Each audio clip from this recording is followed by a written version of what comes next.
किसान भाइयों नमस्कार, हमारे चैनल में आपका स्वागत है। इस समय देखिए, आज हम बात करेंगे 2024 के बारे में और बात करेंगे बंगाल के बारे में। इस समय क्या खबर निकल के आ रही है, बहुत ही ज्यादा इंटरेस्टिंग वीडियो होने वाली है, तो वीडियो को पूरा देखने की कोशिश करना।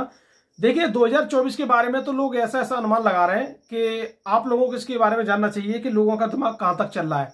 काफी लोग तो ये कह रहे हैं 2024 तो एक ऐसी साल बनेगी कि इसमें आलू जो है 2400 रुपये तक बिकेगा। अब काफी लोग कह रहे हैं कि 2024 एक ऐसी साल बनेगी कि जैसी 2021 की साल बनी ना, कि 300-400 रुपए तक ही आलू बिकता रहा, वही रेट पूरी साल चलता रहेगा। तो मैं काफी लोगों को बता देना चाह रहा हूं, जो मुझ पे खबर आ रही है, मैसेज डाल रहे हैं कि 2024 में ये होगा। फिलहाल तो 2024 के बारे में कुछ भी बोलना बकवास है और बेकार है कि 2024 में ये हो जाएगा वो हो जाएगा। हाँ, इतना जरूर आप अपने आप को संतुष्ट कर सकते हो कि मार्केट में जो अभी चल रहा है लमसम ये तो चलता ही रहेगा। अभी जैसे जैसे समय बीतेगा कुछ उसमें आपको अलग माहौल देखने को मिलेगा। अभी दिसंबर है तो दिसंबर का माहौल देखने को मिल रहा है, जनवरी आएगी तो जनवरी का देखने को मिलेगा, फरवरी आएगी तो फरवरी का देखने को मिलेगा, मार्च आएगी तो मार्च का देखने को मिलेगा। जैसे जैसे कोल्ड की स्थिति क्या है वो भी आप लोगों को देखने को मिलेगी। अगर कोल्ड भरते हैं तो अलग स्थिति देखने को मिलेगी, कोल्ड खाली रहते हैं तो उससे और अच्छी बढ़िया स्थिति देखने को मिलेगी। तो ये सब बातें आप लोगों को धीरे धीरे समय के अनुसार देखने को मिलेंगी। लेकिन काफी लोग तो इस बात का अंदाजा लगा देते हैं कि बस पूछिए मत। अब देखिए, जो भी लोग बंगाल के बारे में ज्यादा जानकारी जुटा रहे हैं या ज्यादा बोल रहे हैं, वो इस बात को कह देते हैं कि ये तो 2020 का भी रिकॉर्ड टूटेगा। और जो लोग इस समय यूपी की हालत देख लेते हैं, फसल को बढ़िया देख लेते हैं, फसल में तंदुरुस्ती देख लेते हैं, पौधा काफी लंबा है तगड़ा है ये देख लेते हैं, तो कहते हैं कि भाई अब तो कुछ गड़बड़ है, मतलब पैदावार बम्पर आ रही है। कुछ लोग पैदावार का भी अनुमान लगा रहे हैं। लेकिन मैं इस समय एक चीज देख रहा हूं, 60 दिन की फसल पे, हम 55 से 60 दिन की फसल पे ये अनुमान नहीं लगा सकते कि आलू की पैदावार बम्पर आएगी या कैसी आएगी।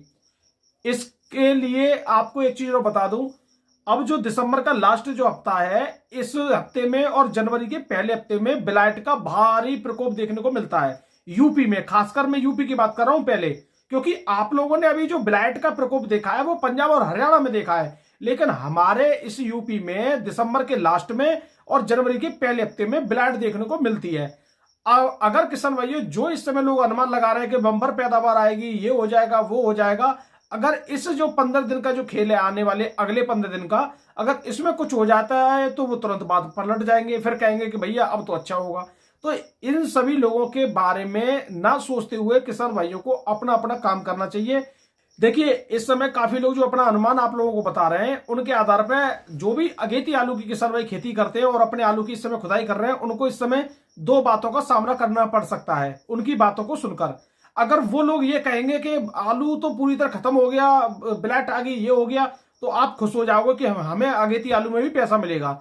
अगर उन लोगों ने ये कह दिया कि अरे आलू की तो बम्पर पैदावार आएगी, यहां तो कुछ है नहीं है, आलू आलू दिख रहा है, तो आप लोग फिर घबराहट में उल्टा सीधा आलू बेचोगे। तो इस वजह से आप लोगों को इनकी ना सुनकर अपने आलू को धीरे धीरे आराम से बेचते रहिए, आपको अच्छा पैसा धीरे धीरे मिलता रहेगा। ठीक है, अब यहां पे बात करते हैं किसान भाइयों, एक और नई बात करता हूं। देखिए, आगरा में कुछ एक दो खेत में जो लेट ब्लाइट के सिम्टम्स देखे गए, लक्षण देखे गए, उसको लेकर आगरा में काफी लोग अलर्ट हो चुके हैं, अपने खेत की निगरानी कर रहे हैं, वहां पे जा रहे हैं खेतों में और देख रहे हैं कहीं हमारे खेतों में ब्लाइट के लक्षण तो नहीं है।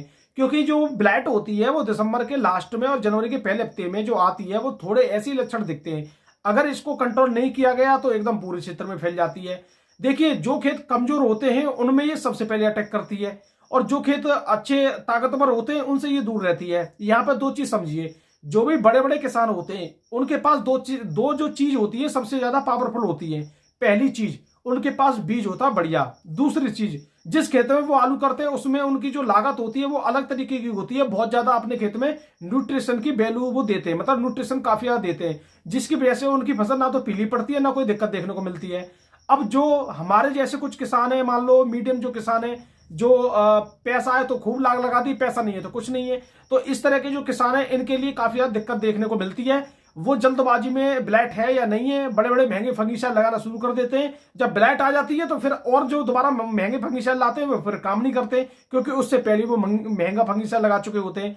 तो जब भी आप लोगों को फंगिसाइड लगाना है, पहले नॉर्मल लगाइए, जैसे M45 वगैरह, फिर जैसे जैसे बीमारी आप लोगों को दिखे तब उसके आधार पर आपको फंगिसाइड लेना चाहिए। ठीक है, अगर काफी लोग आपसे ये कह रहे हैं कि इन फंगिसाइडों से कुछ होने वाला नहीं है, आप कोई भी स्प्रे मत कीजिए, मैं बिना स्प्रे की आलू में पैदावार ले लेता हूं, तो ये गलत फहमी है। काफी किसानों की खेत की ताकत अलग होती है। काफी किसान मैंने ऐसे देखे हैं, वो कभी स्प्रे नहीं करते ना खाद देते हैं, लेकिन देते क्या है, वो कुछ नहीं देते, वो नाले का पानी चलाते हैं, जो नाले का गंदा पानी होता है वही आलू में चलाते हैं, सब कुछ उसमें मिलता रहता है पौधे को, और एकदम आलू मोटा और ताकतवर दमदार आलू निकलता है, पैदावार भी काफी निकलती है। तो ऐसे लोगों की आप बातें सुनकर काफी ज्यादा परेशान भी हो सकते हो, तो इन लोगों से भी दूर रहें, आप लोगों के लिए ये एक अच्छी सलाह है।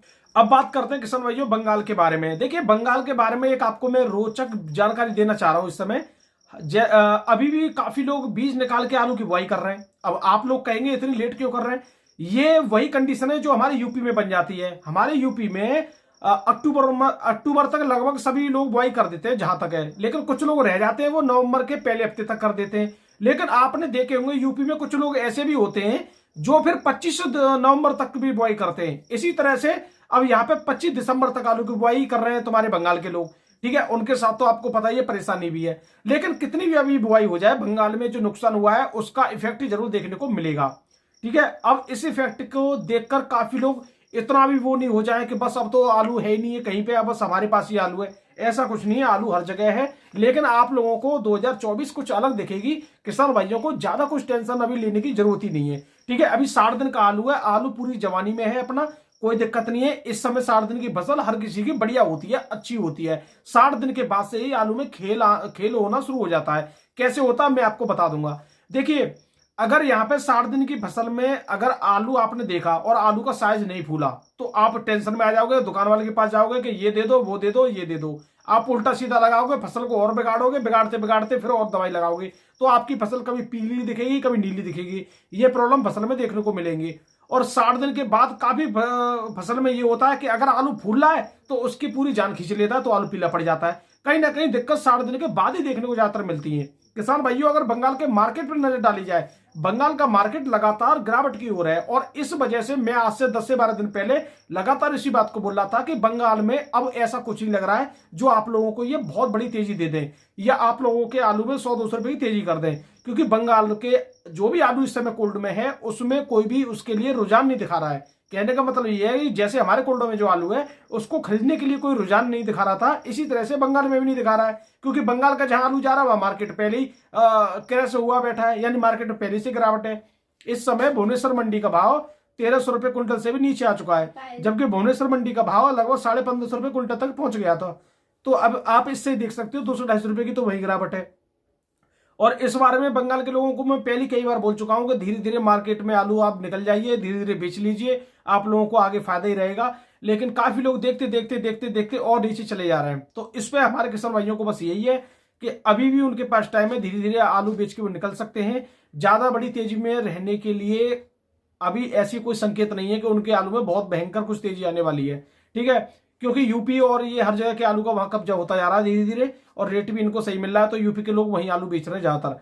तो किसान भाइयों, आज की वीडियो कैसी लगी कमेंट जरूर बताना। वीडियो देखने धन्यवाद। इस समय जो मेरे पास छोटी मोटी जो जानकारी मिल रही है वो लोगों को वो मैंने आपको बता दी है। तो किसान भाइयों, आज मैं कुछ आप लोगों को भाव नहीं बता पाया हूँ, क्योंकि भाव मैंने लिए नहीं है। दिल्ली मंडी में तो आपको पता ही है 100-125 गाड़ी जा रही है, संभल की 40-45 गाड़ी जा रही है, और पंजाब की 40-45 गाड़ी जा रही है। फरुखाबाद मंडी में वही है, 160 से लेके 180 मोटर 200 मोटर के आसपास पहुंच रही है। 350 से लेके 350 रुपए 360 रुपए पैकेट तक वहां बिक रहा है। कुंटल वही है 650 रुपए से लेके और 750 रुपए कुंटल। एक जो बढ़िया क्वालिटी का आलू है 750 रुपए कुंटल तक बिक जाता है। बस यही भाव चल रहा है फरुखाबाद मंडी में। तो किसान भाइयों, वीडियो देखने धन्यवाद। मैं विकास गौड़, नमस्कार।